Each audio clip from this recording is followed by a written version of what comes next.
Telangana CM Revanth Reddy దూకుడు పెంచారు. ఎన్నికల సమయం నుంచే కేసీఆర్ ను మించిన దూకుడు ప్రదర్శించి బీఆర్ఎస్ ను ఓడించిన రేవంత్ రెడ్డి అధికారంలోకి వచ్చాక అంతకు 10 రెట్ల ఎనర్జీతో దూకుడు కొనసాగిస్తున్నారు. 10 ఏళ్ల బీఆర్ఎస్ పాలనలో అక్రమాలపై విచారణ కమిషన్లతో తగ్గేదేలా అనిపించుకున్నారు. ఇక హైదరాబాద్ ను ఫ్యూచర్ సిటీగా తీర్చిదిద్దడమే లక్ష్యంగా ఆక్రమణలపై ఉక్కుపాదం మోపుతున్నారు. ఇందుకోసం హైడ్రా సంస్థను ఏర్పాటు చేసి పూర్తి స్వేచ్ఛను అందించారు. రంగనాథ్ను దీనికి కమిషనర్ గా నియమించి నువ్వే చూసుకొని రైట్స్ ఇచ్చేశారు. చెరువులను చెర నుంచి విడిపిస్తున్నారు. కుంటలను కబ్జాదారుల నుంచి కాపాడుతున్నారు.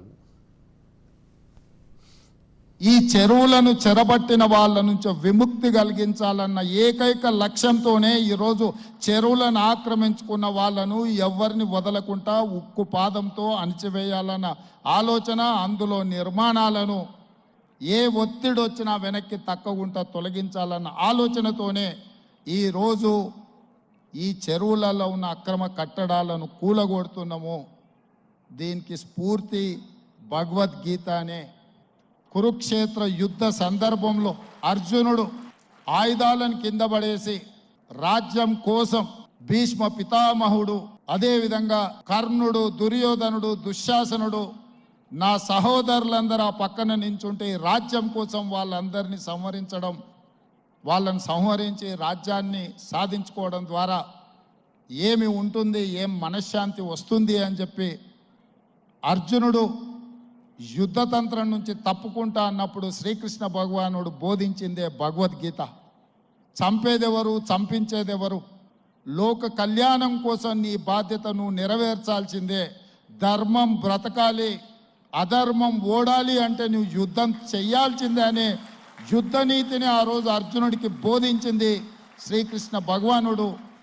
ఇవాళ ఆ శ్రీకృష్ణ భగవానుడి బోధనానుసారమే ఈరోజు ఈ చెరువులను కాపాడే కార్యక్రమాన్ని నేను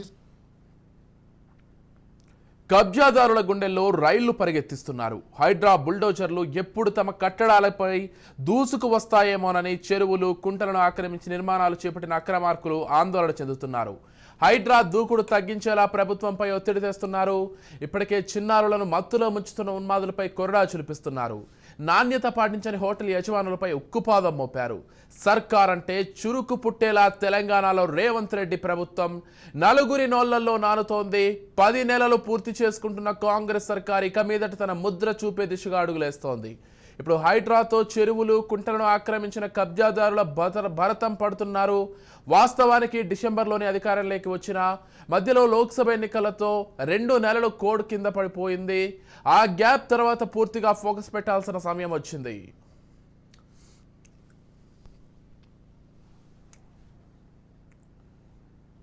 చెరువులు నేచర్ అందించిన పెద్ద వనరు. అలాంటి వాటి సహజ ప్రవాహానికి అడ్డుకట్ట వేస్తూ నిర్మాణాలు చేపడితే వర్షాకాలంలో వరదలు ఊళ్ళేకి వస్తాయి. కానీ ఎవరేం చేస్తారులే అనుకుంటూ ఆక్రమణలే ధ్యేయంగా పెట్టుబడుగా కొందరు బడాబాబులు హైదరాబాద్లో చెరువులను చెరబట్టారు. హైదరాబాద్ తాగునీటికి ఒకప్పుడు గుండెకాయ లాంటి గండిపేట జలాశయం ఫుల్ ట్యాంక్ లెవెల్ పరిధిలో ఓ కేంద్ర మాజీ మంత్రి ఏకంగా 10 ఎకరాలను కబ్జా చేసేశారు. ఈయన దేశానికి అత్యంత కీలకమైన శాఖను చూసిన మంత్రి కావడం గమనార్హం. ఇక అలాంటి ఆయన చెరువుల రక్షణను మరిచారు.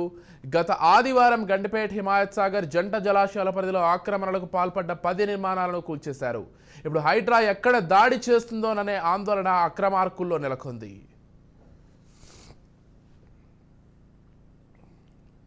హైదరాబాద్ అంటేనే బిర్యానీ, బిర్యానీ అంటే హైదరాబాద్. అలాంటి బిర్యానీలను విక్రయించే రెస్టారెంట్ల ప్రమాణాలు పాటించడం లేదు. అన్ని రెస్టారెంట్లు, హోటళ్లు కాకుండా పేరున్న కొన్ని నాసిరకం నూనెలు, ఫ్రిడ్జ్లో ఉంచిన చికెన్, మటన్ వినియోగిస్తున్నట్లు తేలింది.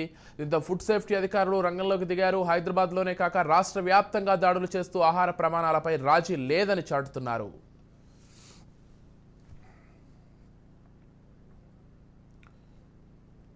ఇదే అంశానికి సంబంధించి మరింత సమాచారం అందించడానికి మా ఇన్పుట్ ఎడిటర్ కోటిరెడ్డి మరింత సమాచారం అందిస్తారు. ఇక దానికంటే ముందు సినీ హీరో నాగార్జున సైతం చెరువును ఆక్రమించి నిర్మాణం చేపట్టారనే ఆరోపణలపై హైడ్రా చర్యలకు దిగింది. ఈ నిర్మాణంపై బీఆర్ఎస్ ప్రభుత్వ హయాంలోనూ ఆరోపణలు వచ్చాయి. కూల్చివేత ప్రయత్నాలు జరిగాయి. మళ్ళీ ఇప్పుడు కాంగ్రెస్ ప్రభుత్వం చర్యలకు దిగింది. కాగా ఈ వ్యవహారం కోర్టులో ఉందని, స్టే ఆర్డర్ ఇచ్చినా చట్ట విరుద్ధంగా కూల్చారని నాగార్జున ప్రకటన విడుదల చేశారు. మరోవైపు హైడ్రాపై కొందరు కోర్టుకు కూడా వెళ్లారంటేనే ఆ సంస్థ దూకుడు ఎలా ఉందో అర్థం చేసుకోవచ్చు. హైడ్రా అనేది సీఎం రేవంత్ మానస పుత్రిక. దీని అధికారాల పరిధి కూడా ఎక్కువే. హైదరాబాద్ను ఫ్యూచర్ సిటీగా నిలిపే ఉద్దేశంతో హైడ్రాను తీసుకొచ్చారు.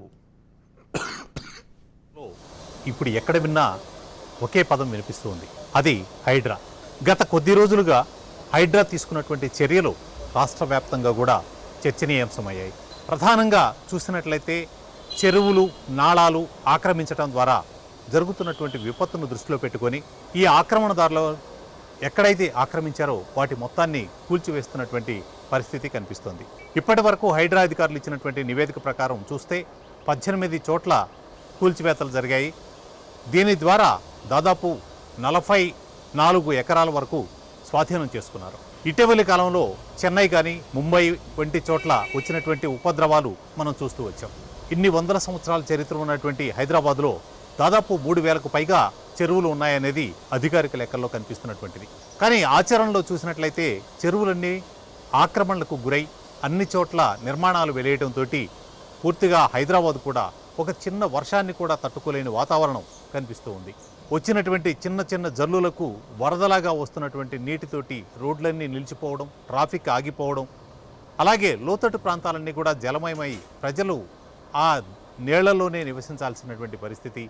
మరోవైపు నిలిచి ఉన్నటువంటి నీళ్ల కారణంగా అనారోగ్య పరిస్థితులు తలెత్తడం, ఇలా ఒకదానికొకటి ఇంటర్లింక్ వరుసగా జరుగుతున్నటువంటి పరిణామాలు చూసి ముఖ్యమంత్రిగా రేవంత్ రెడ్డి తీసుకున్నటువంటి ఒక విప్లవాత్మకమైనటువంటి నిర్ణయంగా హైడ్రా ఏర్పాటు చూడవచ్చు.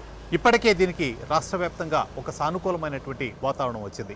ఇక హైడ్రా తీసుకున్నటువంటి చర్యలు ప్రతి చోట, అంటే ఆంధ్రప్రదేశ్, తెలంగాణ 2 చోట్ల కూడా దీని మీద ఒక రకమైనటువంటి ప్రశంసలను కురిపిస్తున్నటువంటి పరిస్థితి కూడా మనకు కనిపిస్తూ ఉంది. ముఖ్యంగా హైడ్రా ఏర్పాటు చేసినప్పుడు సామాన్యులకు సంబంధించినటువంటి వాటి మీదే ఎక్కువగా ఈ అధికార యంత్రాంగం అంతా కూడా దృష్టి కేంద్రీకరిస్తుంది అనేటువంటి అభిప్రాయం ఎక్కువ మందిలో కనిపించింది.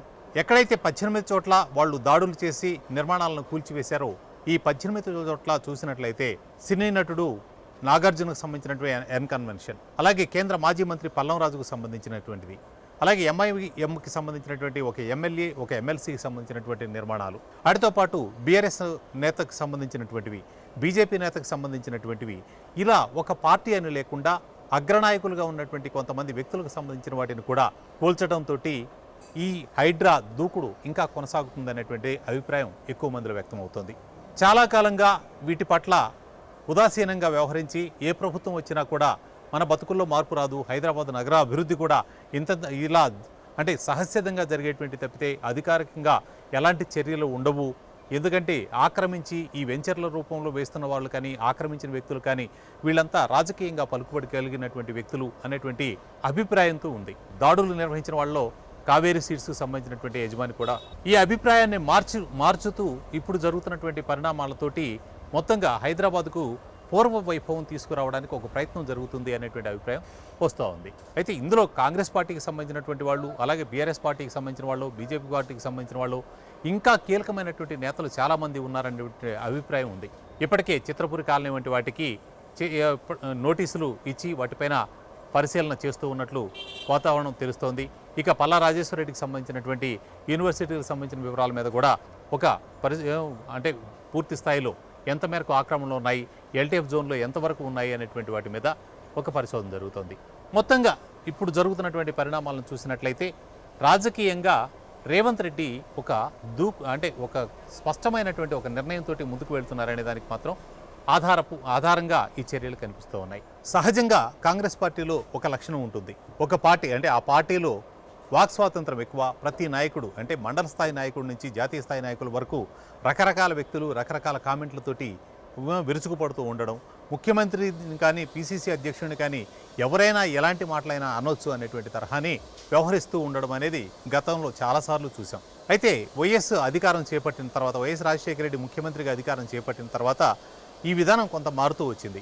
కారణాలు ఏమైనప్పటికీ గడిచిన 10 ఏళ్లుగా తెలంగాణ రాష్ట్రంలో కాంగ్రెస్ పార్టీ అధికారంలో లేకపోవడంతో ఈ వాక్ స్వాతంత్రం మళ్ళీ మరోసారి విజృంభించి నాయకులంతా ఎవరికి వాడు స్వేచ్ఛగా నిర్ణయాలు తీసుకునేటువంటి వాతావరణం వచ్చింది పార్టీ పరంగా. మరోవైపు 10 ఏళ్ల అధికారంలో ఉన్నటువంటి బీఆర్ఎస్ ఈ ఆక్రమణలో యథేచ్ఛగా సాగుతున్నా, ఆ పార్టీ నాయకులు ఇందులో ఇన్వాల్వ్ అవుతున్నా, అలాగే వాళ్ళకి కావాల్సినటువంటి ముడుపులు కానీ ఇంకొకటి కానీ అందుతూ ఉన్న కారణమో మరొక కారణమో మొత్తం మీద ఎక్కడా కూడా కఠినమైనటువంటి చర్యలు తీసుకున్నటువంటి దాఖలాలు కనిపించలేదు. ఈ కారణంగానే ఇక్కడ ఉన్నటువంటి చెరువులన్నీ, నాలాలు అన్నింటి కూడా ఆక్రమణలకు గురయ్యాయనేది కనిపించినటువంటి వాస్తవం. ఈ పరిస్థితుల్లోనే తనదైనటువంటి ఒక మార్కు వేయడానికి రేవంత్ రెడ్డి ప్రయత్నిస్తున్నాడు అనేది ఈ చర్యల ద్వారా మనకు అర్థమవుతోంది. అందులో భాగంగానే ప్రస్తుతం ఆయన తీసుకున్నటువంటి చర్యల్లో ఈ హైడ్రా దూకుడును కొనసాగించడం అనేది కనిపిస్తూ ఉంది. ఇక సోషల్ మీడియా వేదికగా ప్రజల నుంచి కూడా విపరీతమైనటువంటి మద్దతు వస్తుంది. అయితే ఈ మద్దతు సానుకూలమైనటువంటి వ్యక్తుల నుంచి అంటే భవిష్యత్తులో ఎంతవరకు వస్తుందనేది కొంతవరకు విశ్లేషించుకోవాల్సినటువంటి అవసరం ఉంది.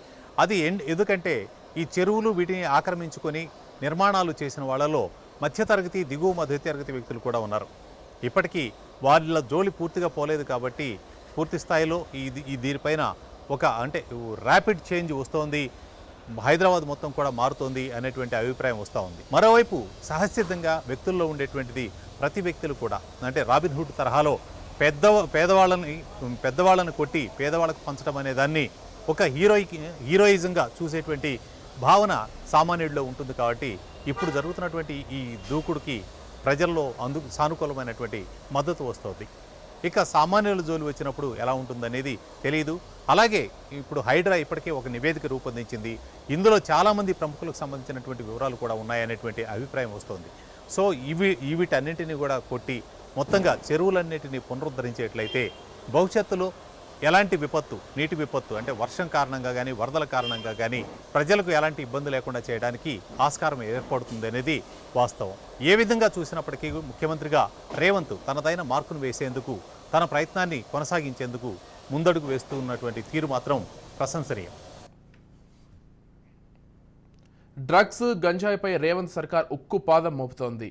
డ్రగ్స్, గంజాయి అనే మాటే వినపడేందుకు వీల్లేదన్న సీఎం రేవంత్ ఆదేశాల పోలీసులు, టీఎస్ న్యాబ్ అధికారులు రంగంలోకి దిగారు. ఇప్పటికే హైదరాబాద్ పబ్లపై వరుసగా దాడులు చేస్తున్నారు. కీలకంగా వ్యవహరిస్తున్న డీజేలను పట్టుకుని లోపలేశారు. గంజాయి అక్రమ రవాణాకు అడ్డుకట్ట వేస్తూ పోలీసులు తనిఖీలు, దాడులు చేస్తున్నారు. తెలంగాణ రాష్ట్రాన్ని ఇటీవల కుదిపేసినటువంటి అంశం ఫోన్ టాపింగ్. మొన్నటి పార్లమెంట్ ఎన్నికల ముందు ఈ విషయం వెలుగులోకి వచ్చినప్పటికీ ఎన్నికల హడావుడిలో దీనికి ఉన్నటువంటి ప్రాధాన్యత కొంత తగ్గిపోయినట్లు కనిపించింది. అయితే ప్రభుత్వం ఈ విషయం మీద ఎంత సీరియస్గా ఉందో ఇటీవల తీసుకున్నటువంటి చర్యలను చూస్తే అర్థమవుతుంది. ఇంటెలిజెన్స్ విభాగం పూర్తిగా గాడి తప్పి అధికార పార్టీకి దాసోహం అంటూ చేసినటువంటి ఈ టెలిఫోన్ ట్యాపింగ్లో భుజంగరావు, ప్రభాకర్ రావు, సాంబశివరావు ఇలా చాలామంది రావుల కూటమి పనిచేసిందనేది ఆధార సహితంగా అధికారులు ధృవీకరించారు. వీళ్ళందరినీ అరెస్ట్ చేయడం, ప్రభాకర్ రావు ఇంకా విదేశాల నుంచి రాలేదు, అయితే ఇక్కడ ఉన్నటువంటి భుజంగరావు కన్ఫెషన్ స్టేట్మెంట్ ఇవ్వడం, ఇందులో ఎవరెవరు పాత్ర వహించారు అనేటువంటి వివరాలన్నీ కూడా ఇచ్చారు. ఇక కొంతమంది ప్రైవేట్ వ్యక్తులు, ప్రభుత్వంలో ఉన్నటువంటి కీలక స్థానాల్లో ఉన్నటువంటి వ్యక్తులు, వారితో పాటు వివిధ రాజకీయ పార్టీలకు సంబంధించినటువంటి వ్యక్తులు, ఇలా అలాగే కొన్ని వ్యవస్థలు అంటే న్యాయ వ్యవస్థ వంటి వాటిని కూడా ఈ ఫోన్ ట్యాపింగ్ పరిధిలోకి తీసుకొచ్చి జడ్జీల ఫోన్లను కూడా ట్యాపింగ్ చేసేట దురాఘాతానికి పాల్పడినటువంటి పరిస్థితులు తెలంగాణలో చోటు చేసుకున్నాయి. ఇందుకు సంబంధించినటువంటి ఆధారాలన్నింటినీ తుడిపేసే ప్రయత్నం చేసినప్పటికీ మొత్తంగా జరిగినటువంటి పరిణామాలకు సంబంధించినటువంటి వివరాలన్నీ పోలీసు అధికారులు సేకరించగలిగారు. ఇంకా ప్రభాకర్ రావు దేశంలో అడుగు పెట్టకున్నా ఆయన మీద కూడా ఇప్పటికే ఛార్జ్షీట్లు దాఖలయ్యాయి. అతను ఇక్కడికి వస్తే మరిన్ని వివరాలు తెలిసేటువంటి అవకాశం ఉంది. ఫోన్ ట్యాపింగ్ అంశం వెలుగులోకి వచ్చిన తర్వాత అటువైపు జ్యుడిషియరీ వ్యవస్థ అంటే న్యాయ వ్యవస్థకు సంబంధించిన కానీ ఇటు ప్రభుత్వం, ముఖ్యమంత్రి రేవంత్ రెడ్డి దగ్గర నుంచి ప్రభుత్వంలో ఉన్నటువంటి పెద్దలు కానీ దీనిపైన రాష్ట్రంలో కాంగ్రెస్ పార్టీ అధికారం చేపట్టిన తర్వాత పరిపాలనాపరమైనటువంటి సంస్కరణలు కొన్ని సాగుతూ ఉన్నాయి. ముఖ్యమంత్రిగా రేవంత్ రెడ్డి తీసుకున్నటువంటి కొన్ని విప్లవాత్మక నిర్ణయాలు ఈ రాష్ట్ర ప్రగతికి కొంతవరకు బాటలు వేస్తున్నటువంటి వాతావరణం కనిపిస్తూ ఉంది.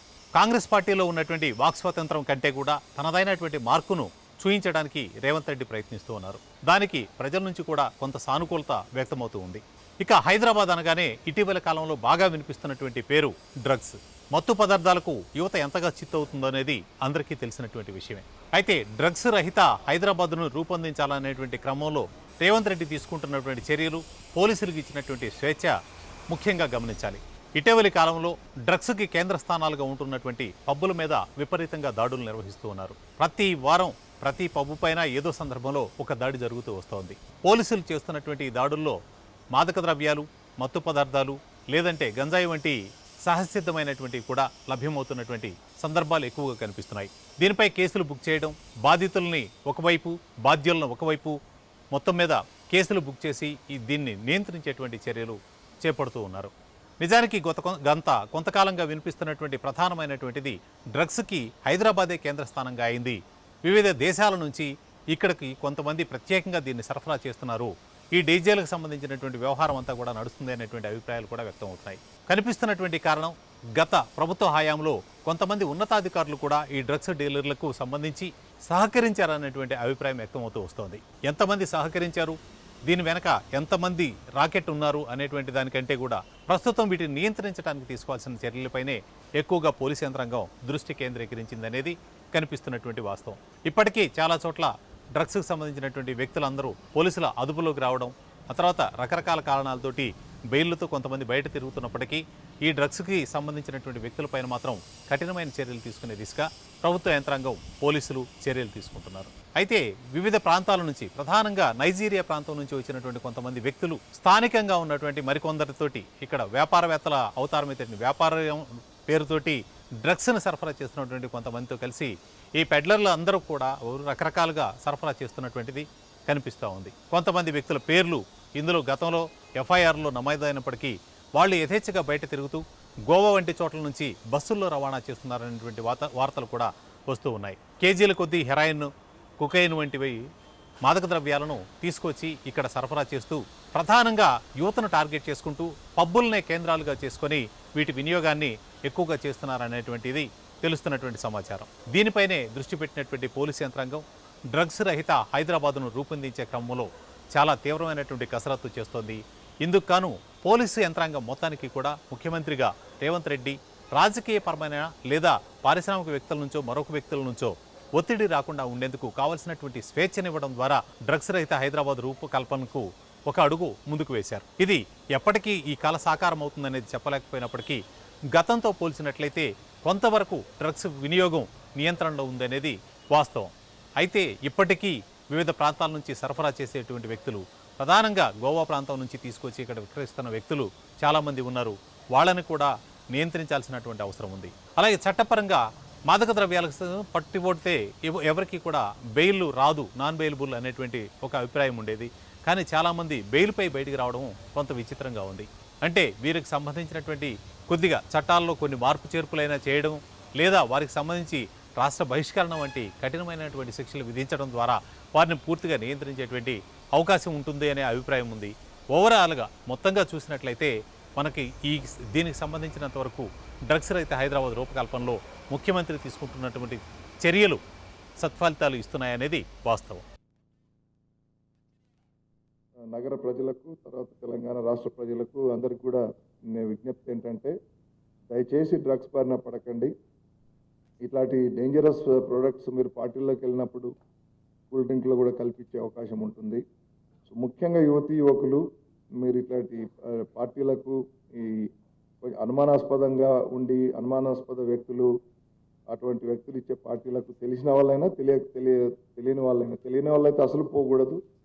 తెలిసిన వాళ్ళైతే మీకు అప్పటికే అతను మరి ఇట్లాంటి చర్యలు, ఇట్లా డ్రగ్ అడిక్షన్ ఇట్లాంటివి ఉన్నాయనుకున్నప్పుడు వారిని దూరంగా పెట్టాలి. లేకపోతే ఇట్లాంటి చిన్నవి 2-3 సార్లు ఇది మీకు తెలియకుండా కలిపి ఇచ్చినప్పుడు కూల్ డ్రింక్లో కానీ ఇంకేమైనా పదార్థాల్లో కానీ ద్రవ పదార్థాల్లో ఇంటర్నెట్లో కూడా చూస్తే తెలుస్తుంది. Very highly addictive. 4-5 సార్లు తర్వాత because of that ecstasy that creates తర్వాత దాన్ని మళ్ళీ సేవించాలనే ఒక అడిక్షన్ అనేది వస్తుంది. కాబట్టి వీటికి దూరంగా ఉండాలి, చాలా జాగ్రత్తగా ఉండాలి. ఎందుకంటే ఎటు చూసినా ఇట్లాంటి డ్రగ్స్ ఇవన్నీ మనం ప్రభుత్వము, తర్వాత పోలీసు, అన్ని శాఖలు కూడా, ఎక్సైజ్ శాఖ గట్టి చర్యలు తీసుకుంటున్నాము. బట్ పూర్తిగా నిరోధించే వరకు. రాష్ట్ర వ్యాప్తంగా సంచలనం సృష్టించిన ఫోన్ ట్యాపింగ్ కేసులో ఇంకా దర్యాప్తు కొనసాగుతోంది. కేసులో ఎంతటి వారినైనా వదలొద్దంటూ ప్రభుత్వం అన్ని రైట్స్ ఇచ్చింది. ఇందులో ఎంత పెద్దవారున్నా కఠిన చర్యలు తీసుకునేలా అధికారులకు ఆదేశాలు ఇచ్చింది. అయితే ఫోన్ ట్యాపింగ్ ఎవరి సలహా, అసలు ఎవరు ప్రత్యక్ష పాత్ర పోషించారు అనేది తెలుసుకోవడం, వారిపై తగిన యాక్షన్ తీసుకోవడమే ఇప్పుడు ప్రధాన అంశమైంది. ఇటీవల కుదిపేసినటువంటి అంశం ఫోన్ ట్యాపింగ్. మొన్నటి పార్లమెంట్ ఎన్నికల ముందు ఈ విషయం వెలుగులోకి వచ్చినప్పటికీ ఎన్నికల హడావుడిలో దీనికి ఉన్నటువంటి ప్రాధాన్యత కొంత తగ్గిపోయినట్లు కనిపించింది. అయితే ప్రభుత్వం ఈ విషయం మీద ఎంత సీరియస్గా ఉందో ఇటీవల తీసుకున్నటువంటి చర్యలను చూస్తే అర్థమవుతుంది. ఇంటెలిజెన్స్ విభాగం పూర్తిగా గాడి తప్పి అధికార పార్టీకి దాసోహం అంటూ చేసినటువంటి ఈ టెలిఫోన్ ట్యాపింగ్లో భుజంగరావు, ప్రభాకర్ రావు, సాంబశివరావు ఇలా చాలామంది రావుల కూటమి పనిచేసిందనేది ఆధార సహితంగా అధికారులు ధృవీకరించారు. వీళ్ళందరినీ అరెస్ట్ చేయడం, ప్రభాకర్ రావు ఇంకా విదేశాల నుంచి రాలేదు, అయితే ఇక్కడ ఉన్నటువంటి భుజంగరావు కన్ఫెషన్ స్టేట్మెంట్ ఇవ్వడం, ఇందులో ఎవరెవరు పాత్ర వహించారు అనేటువంటి వివరాలన్నీ కూడా ఇచ్చారు. ఇక కొంతమంది ప్రైవేట్ వ్యక్తులు, ప్రభుత్వంలో ఉన్నటువంటి కీలక స్థానాల్లో ఉన్నటువంటి వ్యక్తులు, వారితో పాటు వివిధ రాజకీయ పార్టీలకు సంబంధించినటువంటి వ్యక్తులు, ఇలా అలాగే కొన్ని వ్యవస్థలు అంటే న్యాయ వ్యవస్థ వంటి వాటిని కూడా ఈ ఫోన్ ట్యాపింగ్ పరిధిలోకి తీసుకొచ్చి జడ్జీల ఫోన్లను కూడా ట్యాపింగ్ చేసేట దురాఘాతానికి పాల్పడినటువంటి పరిస్థితులు తెలంగాణలో చోటు చేసుకున్నాయి. ఇందుకు సంబంధించినటువంటి ఆధారాలన్నింటినీ తుడిపేసే ప్రయత్నం చేసినప్పటికీ మొత్తంగా జరిగినటువంటి పరిణామాలకు సంబంధించినటువంటి వివరాలన్నీ పోలీసు అధికారులు సేకరించగలిగారు. ఇంకా ప్రభాకర్ రావు దేశంలో అడుగు పెట్టకున్నా ఆయన మీద కూడా ఇప్పటికే ఛార్జ్షీట్లు దాఖలయ్యాయి. అతను ఇక్కడికి వస్తే మరిన్ని వివరాలు తెలిసేటువంటి అవకాశం ఉంది. ఫోన్ ట్యాపింగ్ అంశం వెలుగులోకి వచ్చిన తర్వాత అటువైపు జ్యుడిషియరీ వ్యవస్థ అంటే న్యాయ వ్యవస్థకు సంబంధించిన కానీ ఇటు ప్రభుత్వం ముఖ్యమంత్రి రేవంత్ రెడ్డి దగ్గర నుంచి ప్రభుత్వంలో ఉన్నటువంటి పెద్దలు కానీ దీనిపైన చాలా తీవ్రంగా స్పందించారు.